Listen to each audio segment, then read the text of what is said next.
Yes बेटा, rate of appearance and rate of disappearance. बेटा पहले तो आपका कॉन्सेप्ट क्लियर करवा दूं, डिसअपीयर सिस्टम के अंदर कौन सी चीज़ होती है? रिएक्टेंट। देखें, मैं ग्राफिकल भी एक्सप्लेन कर चुका, मैं दोबारा रिपीट कर लेता हूँ। ये है रिएक्टेंट और ये है आपका प्रोडक्ट। शुरू में जब रिएक्शन स्टार्ट नहीं हुआ था तो पूरा का पूरा रिएक्टेंट था, प्रोडक्ट ज़ीरो, पर at the passage of time reactant Aahista Aahista disappear हो जाएगा, यानी कि कम होता जाएगा, और प्रोडक्ट आहिस्ता आहिस्ता अपीयर होता जाएगा। बात में आ रही है? टिल इक्विलिब्रियम पोजीशन आ जाए।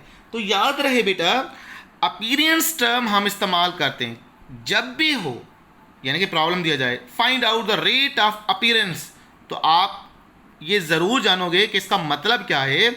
इसका मतलब है प्रोडक्ट। मैं आपसे कहूँ find out the rate of disappearance, तो आप फौरन समझोगे कि डिसअपीयरेंस का मतलब क्या होता है? रिएक्टेंट। बात में आ रही है? जैसे हमारे सिंटैक्स में टर्म दिया जाए रहा है कि रेट ऑफ अपीयरेंस आपको मिला हुआ है 0.25 moles per DM cube second. ये क्या है? Rate of appearance of ethane, जो हाइड्रोजिनेशन से हम बना रहे हैं, और वो क्या है आपका? एसिटाइलिन। एसिटाइलिन की हाइड्रोजिनेशन करवा के हम जो है वो क्या ले रहे हैं बेटा? हम इथेन ले रहे हैं।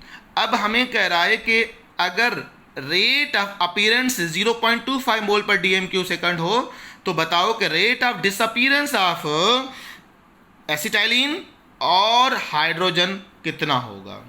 अब सवाल, सर कैसे कैलकुलेट करेंगे? बहुत आसान है। अगरचे मोल रेशो सेम हो तो आंसर सेम ही आएगा। फर्स्ट हम एसिटाइलिन की बात करें, C2H2, इसके कितने मोल्स हैं बेटा? 1 मोल्स हैं। कितने मोल्स हैं? 1 मोल हैं। 1 मोल तो मल्टीप्लाई करेंगे 0.25 के साथ, आंसर क्या आएगा? सेम ही आंसर आएगा। अब डिसअपीयरेंस हाइड्रोजन किस तरह से कैलकुलेट करेंगे? तो याद रहे बेटा, इसके 2 मोल्स हैं, तो इसका मतलब 2 मल्टीप्लाई बाय 0.25, आंसर क्या आएगा? 0.050 इसका आंसर आएगा। किसका? हाइड्रोजन का। तो rate of disappearance of hydrogen कितना बना बेटा? 0.5। और rate of disappearance of acetylene कितना बना? वो ही 0.25 बना। तो बस इसके लिए एक छोटी सी पॉइंट आप नोट कर दें, अगर नंबर ऑफ मोल सेम हो तो आंसर आपका सेम ही आएगा, और अगर मोल वेरिएबल हो 3, 4, 5, तो अपीयरेंस डिसअपीयरेंस के लिए शर्त है मल्टीप्लाई कर दो बस।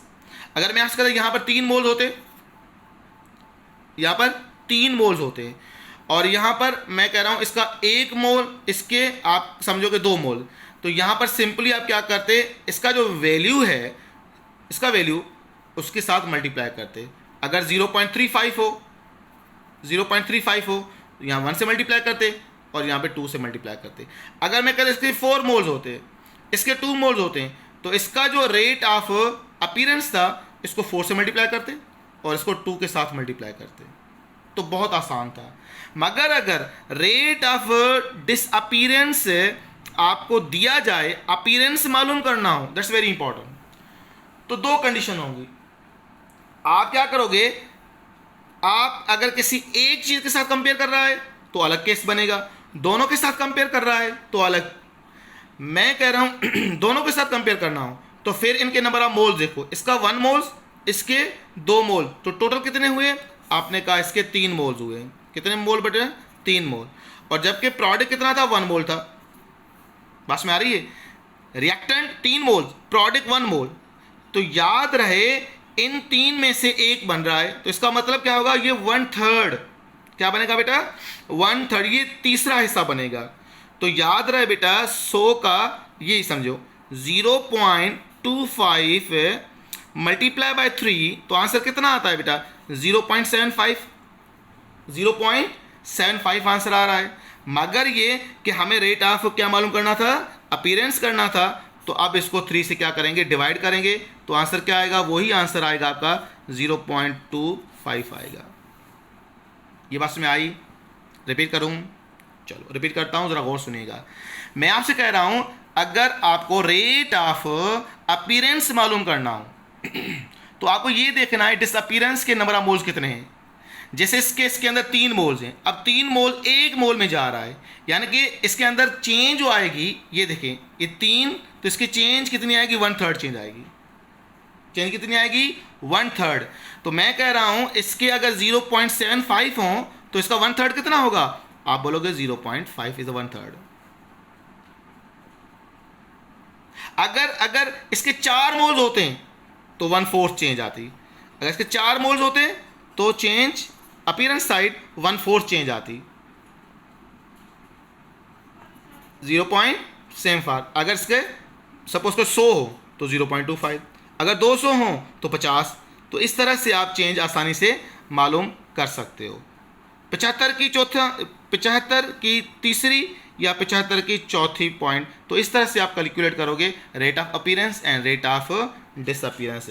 अगर ये बात समझ में कम आ रही है तो बार बार पास करके दोबारा रिपीट करें, ये पॉइंट समझ में आ जाएगी। बात में आ गई बेटा, पक्का? चलें जी, अपना ख्याल कीजिएगा बेटा। नेक्स्ट हमारी जो टॉपिक रहेगी इंशाल्लाह वो हम डिस्कस करेंगे calculating the rate constant. Rate constant को किस तरह से हम कैलकुलेट करते हैं।